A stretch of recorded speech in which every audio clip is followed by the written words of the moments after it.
É um prazer, doutor. Fala para nós um pouquinho sobre essa nova doença, o coronavírus. Como que é essa doença? Como que ela age, doutor? Tá, o coronavírus, na realidade, é uma família de vírus que habitam normalmente em animais, certo? Pode ser no cachorro, gato, camelo, que é o caso do MERS, né? Ou numa ave, que foi o caso do SARS, né? E esse coronavírus, acredito que habita o morcego, de uma forma que nesses animais ele não provoca doença. De alguma forma, se esse coronavírus se transportar de alguma maneira para o homem, então ele provoca doença. A família coronavírus, para informação de vocês, é uma dos 4 ou 5 vírus que normalmente provocam resfriado na época do inverno. No ano passado, nós tivemos 4 cepas de coronavírus e ninguém percebeu porque foi um resfriado. Ele veio junto com o vírus da influenza, que realmente esse aí é forte, né? Da febre 7 durante 7 dias, 39, 40 graus, aquela quebradeira no corpo, etc., que é a influenza. Então, na maioria dos casos, a coronavírus provoca uma doença bastante leve. Esse coronavírus Covid-19 foi uma mutação do coronavírus clássico e com algumas características bem importantes. Ele tem uma infecciosidade ou uma contagiosidade maior do que a maioria dos coronavírus. E a segunda coisa, que isso realmente está provocando tanto susto nas pessoas, é que ele pega e atinge em pessoas que já têm alguma doença anterior, uma problema pulmonar, ou hipertensão, ou diabetes. Essas pessoas com comorbidades descompensadas, vamos dizer assim, que não são bem tratadas, nessas pessoas ele age de uma forma muito mais agressiva. É por causa disso que é chamado de grupo de risco. Felizmente, as pessoas mais jovens, em especial as crianças com menos de 10 anos, que já pegaram esse Covid-19, não tiveram praticamente nada. Foi um resfriadinho no máximo, e fez um pequeno incômodo, ou então já pegaram e nem apresentaram nenhum tipo de doença. São chamados portadores assintomáticos. As pessoas acima de 10 anos até 60 anos, é a mesma coisa. Só que, como mais velho fica, a gente fica mais sensível a desconforto, né? Então, se a gente tem 37,8, 38 de febre, a gente já reclama que dá muita dor no corpo. Uma criança com 38, 38,5 está pulando que nem um cabritinho na selva, né? Não é verdade? Isso. Então, é isso que dá. Então, em suma, nas pessoas de 10 até 60 anos, quem pegar e tiver sintomas vai ter um resfriado, pode ser mais forte ou mais comum, mais leve. O que acontece é que se mesmo jovem tiver uma comorbidade, é uma pessoa que já tem problema pulmonar, já teve câncer, ou está com câncer, está em tratamento, ou tem alguma cardiopatia descompensada, ou uma pessoa com problemas imunológicos, doenças autoimunes, etc., se pegar o coronavírus, vai desenvolver uma doença mais forte. Na maioria das pessoas, 94% das pessoas, vai ser uma doença muito leve, certo? Um mal-estar temporário que não dura mais que 4, 5 dias, que é a característica de todos os coronavírus. Então, o que aconteceu é que este ano especificamente apareceu no inverno, no hemisfério norte. Aí você sabe, lá tem na Europa e nos Estados Unidos e na Ásia, tem uma quantidade um número muito grande de pessoas idosas, pessoas já com alguma doença e pessoas que nunca tomaram vacinas, certo? Ou hoje, quando tem muita gente não toma vacina. E é por causa disso que eles ficam mais doentes. No hemisfério sul, além de ser calor, que o vírus não gosta do calor, ele na temperatura que nós estamos tendo, 27, 25 graus, umidade 70%, ele freia a disseminação desse vírus. Isso tem vários trabalhos, inclusive 2 trabalhos recentes, um do Lancet e outro da Harvard Review, mostrando exatamente isso. Tá certo? Então, o pânico que instalou na população, lá no hemisfério norte, tem muito a ver com a faixa etária que eles têm e as doenças crônicas que eles têm. Você sabe, na Europa, tem muitas pessoas já de idade. Doutor, no Brasil, infelizmente, alguém pegou isso e transplantou para o Brasil esse temor, esse pânico. E aí, então, nós estamos vendo no Brasil o mesmo pânico, mas com um número muito reduzido de casos. O Brasil teve até ontem 1.452 casos. e 140 mortes, ou menos que isso, mais ou menos, tá certo? Então, 142 casos em 4 semanas de doença, esse 4 semanas é um terço, a metade dos casos diários na Itália, na Espanha, na Alemanha e na França. Uhum. Todo dia tem 4, 5 mil casos. Nós, em 4 meses, tivemos 1.400 casos. Uhum. Quer dizer, como que a gente... 4.200 casos. 4.200 casos no Brasil. Desculpa, eu errei o número. 4.200 casos. Em 4 semanas, eles têm isso num dia ou mais em um dia. Então, doutor, é esse pânico que instalou na Europa que alguém trouxe para o Brasil que não tem nenhum sentido, porque ainda estamos, graças a Deus, no meio do verão. Doutor, como nós estamos entre acabamos recentemente o verão, estamos entrando no inverno, no outono, aliás, e depois no inverno. Então, pode ter algum problema esses números triplicarem, dobrarem, ou ainda não é possível saber de fato se isso é dobrar esse número de casos? Não, perfeitamente. Nós temos como prever isso. Todos os números, a experiência de outros casos, outras epidemias que já passou, não só pelo Brasil, pelo mundo inteiro. Nós temos que usar o mesmo número e as mesmas características de progressão de doenças, né? Toda doença tem uma fase em que ele começa, né, contamina alguns números de pessoas, e quando tem um número assim, marcante de pessoas com a mesma doença, ele tem que acender um sinal amarelo, né, na vigilância sanitária, dizendo, opa, nós estamos tendo um caso aí, um cluster, né, um grupamento de pessoas com os mesmos sintomas que está evoluindo dessa maneira.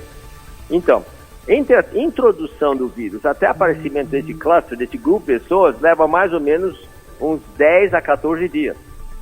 Então, quando o primeiro caso foi diagnosticado justamente no dia 4 ou 5 de março, então nós temos certeza que os primeiros casos chegaram no Brasil junto com o Carnaval. Infelizmente, eles ignoraram a advertência do Ministério da Saúde, dizendo que chegaria o coronavírus por volta da época do Carnaval. Você sabe muito bem, né? Alguns estados promoveram o Carnaval, dizem que isso era bobagem. E justamente esses estados onde tem o maior número de casos, São Paulo, Rio de Janeiro e Bahia. Não é verdade isso? Isso. Então, São Paulo, e aí Rio, disseminou. Bahia, agora, o importante disso aqui, exatamente, então nessa curva ele sobe, vai atingir um pico, e depois de algumas semanas ele cai. É um cone de sorvete, né, invertido. Tá certo? Certo. Dependendo do número de casos que tem por dia e por semana, o cone vai ser muito mais alto ou mais baixo. Então, você pega os cones da Europa, são extremamente altos. A Itália teve 90 mil casos, certo? A Espanha está tendo 70 e tantos mil casos. Então, o cone deles é muito alto. Agora, você pega Japão, Austrália, Brasil, Argentina, etc. É um conezinho de nada, é uma pequena coisa, até uma colininha, né, comparado com o Monte Everest. Você pode ver isso, entra no site da Organização Mundial de Saúde e vê o número de casos que eles têm e o número de casos que o Brasil tem, que a Austrália tem, que o Japão tem, etc. Isso se deve a 2 motivos. Primeiro, principalmente, é que nós temos do hemisfério sul, que nós estamos no calor, como você falou. Esse calor, tem 5 trabalhos publicados nos últimos 2 meses sobre a sensibilidade do coronavírus ao calor, certo? Todos eles mostram o seguinte: a família coronavírus, eles aumentam a produção e atividade em temperaturas frias. É como se diz, os vírus gostam do frio, para disseminar e para atuar. O coronavírus, classicamente, ele atua muito mais em temperatura de 0 a 10 graus. A partir daí ele começa a diminuir sua atividade, e a partir de 17 graus centígrados, ele realmente diminui muito, muito a sua capacidade de infectar as pessoas. Continua infectando, mas muito menos, certo? Isso tem trabalho desde 1985, mas confirmado este ano. Aliás, só para pessoas que podem pensar que eu estou inventando números, pega um trabalho do MIT, que é o Institute of Science and Technology, aliás, a instituição que ganhou mais prêmios Nobel no mundo, né? Eles constataram, publicaram isso no jornal dessa semana passada, certo? Que temperaturas acima de 17 graus freiam o desenvolvimento e disseminação do coronavírus, certo? É o mais recente.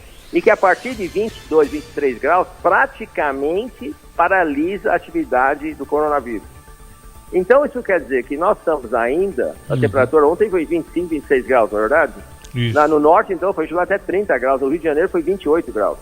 Então, nós temos que aproveitar esse tempo de calor, certo? Que vai durar pelo menos até meados de maio, até fim de maio, que vai ser acima de 20 graus. Tem que lembrar, não é o inverno, chegou ainda. O inverno vai chegar em junho, julho, quando a temperatura despenca para 16, 17 graus. Mas até fim de maio, nós vamos ter temperatura acima de 20 graus. Então, a disseminação do vírus vai ser muito menor. Doutor, a minha colega Cláudia Azevedo vai fazer uma pergunta para o senhor. Claro. Doutora Anthony, muito boa noite. Boa noite, Cláudia. Eu sou a Cláudia, publisher do Jornal Giro. Eu gostaria só de Pode falar mais alto, que está muito ruim a ligação, não estou ouvindo bem. Desculpe, melhorou? Está um pouquinho melhor. Sim, meu nome é é mais alto, Cláudia. por favor, porque não sei porque a ligação não está tão forte assim. Eu não quero perder as palavras da sua pergunta. Sim. Doutor, eu sou a Cláudia, eu sou a publisher do Jornal Giro S.A. Gostaria de agradecer a participação do senhor nesse programa, tá? Somente ressaltar uma informação, nosso jornal, ele circula para toda a região oeste da Grande São Paulo, tá? São 11 cidades que nós cobrimos aí editorialmente. Sim. Eu gostaria de fazer a seguinte pergunta para o senhor. Sabendo se do isolamento, né, doutor, que as pessoas podem, assim, se sentir mais ociosas, mais emocionalmente afetadas, eu gostaria de perguntar para o senhor, existe algum outro tipo de doença, de problema ocasionado após esse isolamento social? Pois é, o Cláudio, foi uma excelente pergunta, viu? Então, a quarentena é uma instituição que deveria estar fora de moda. A quarentena foi instituída na época da peste bubônica, peste negra, que foi do século XII, XIII, XIV. Lembra que dizimou quase 1/4 a 1/3 da população da Terra. Naquele tempo não tinha antibiótico, não tinha ideia de saneamento básico, etc. Não é verdade? Agora, no século XIX ainda foi usado para controlar as epidemias de cólera, e sarampo, e rubéola, e varíola que tinha naquela época, né? Certo? E a partir do século XX, ele foi cada vez menos usado porque, graças a Pasteur, ele inventou a vacina e depois, mais tarde, no meio do século XX, começaram os antibióticos. Então, isso realmente fez com que a quarentena, esse isolamento drástico que estão propondo, é um instrumento que não deve usar, apesar de ainda algumas pessoas acham que deve usar. E realmente tem pouco sentido no caso do coronavírus por vários motivos. Em primeiro lugar, quando uma doença tem alta contagiosidade, certo? Rapidamente ele pega, né, uma infecção muito, muito rápida, como é o caso do coronavírus, a partir daquele momento que eu falei que você detecta 50 casos, certamente 10 vezes mais pessoas já estavam expostas a esse vírus, certo? Se você pegar o que se chama de R0, que é chamado reprodução e capacidade de reprodução, que é uma medida da disseminação do vírus, isso quer dizer, se o coronavírus tem um R0 de 2 ou 2,2, uma pessoa com coronavírus vai passar para 2, o 2 vai passar para 4, os 4 vão passar para 16, e assim por diante. É uma progressão geométrica. Não é verdade? É bem preocupante esse número, doutor, sabendo-se também que o problema é emocional. Então, fala mais alto que eu não estou ouvindo bem. É muito preocupante esse número que o senhor passou pra gente, o senhor relatou. Exatamente. Inclusive a questão emocional é o que preocupa a muitas pessoas, as pessoas isoladas, ociosas, pois é, né, pensando em besteira. Mas eu vou... Ontem mesmo tivemos um relato claro, de uma pessoa que se suicidou. É muito triste essa realidade que estamos vivendo. Exatamente. Depressão, mas pânico. deixa eu responder essa pergunta um pouquinho melhor. Isso é muito importante, o que eu estou dizendo, porque não é bem essa linha que acontece as doenças. Quando tem uma alta contagiosidade, você tentar reprimir através de isolamento ou quarentena, o que acontece? Você fecha isso dentro de um círculo, uma posição, essas pessoas contaminam e você não permite que as pessoas lá fora recebam esse vírus para ficar imunes. Quando toda doença, infelizmente, é difícil vocês entenderem isso, mas é o clássico de qualquer doença. Quando um vírus entra numa célula e tem alta contágio como esse, mas baixa letalidade, ou seja, ele mata poucas pessoas, e realmente isso acontece, vocês pegam os números, é 1% letalidade. 1% a 1,2% de letalidade na população em geral, não a população de risco, tá certo? Pega qualquer número.